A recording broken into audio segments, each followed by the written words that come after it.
আমরা পূর্বের ভিডিওগুলোতে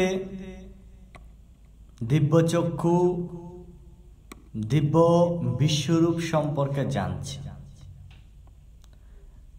কিন্তু সেই বিশ্বরূপে কি কি অর্জুন দর্শন করছেন তা আমরা সম্পূর্ণরূপে এখনো জানতে পারিনি।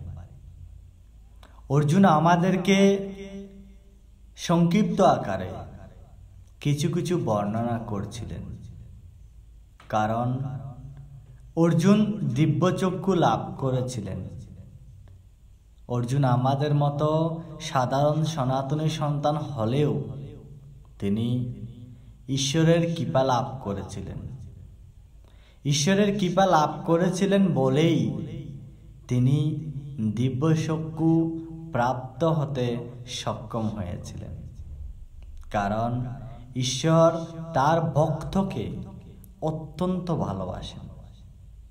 তার প্রমাণ অর্জুন কুরুক্ষেত্রের ময়দানে বারংবার দিয়ে আসছিলেন,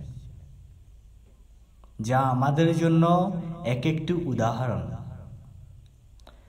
সেই দিব্য বিশ্বরূপে অর্জুন দেখতে পেলেন অনেক হাত, অনেক মুখ, অনেক নেত্র, অদ্ভুত আকৃতি বিশিষ্ট অনেক দিব্য অলঙ্কার, অনেক উদ্যত অস্ত্রে সজ্জিত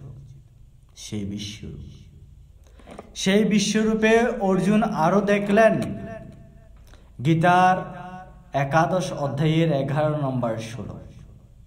তার আগে ভিডিওটি লাইক, কমেন্ট, শেয়ার করবেন। অবশ্যই ভিডিওটি সবার মাঝে ছড়িয়ে দিবেন।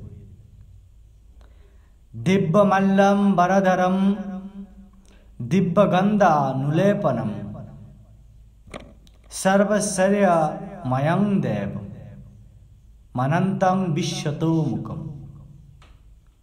অর্জুন আরো দেখছেন সেই দিব্য বিশ্বরূপ দিব্য মাল্য ও দিব্য বস্ত্রে ভূষিত, তাহা দিব্য গন্ধ দ্বারা অনুলিপ্ত, অত্যন্ত আশ্চর্যজনক, উজ্জ্বল বা জ্যোতিষ্ময়, অনন্ত ও সর্বত্র মুখ বিশিষ্ট। হে সনাতনী সন্তান, দিব্য জ্ঞানের কথা আলোচনা করুন, সনাতন জ্ঞান লাভ করুন। নমস্কার।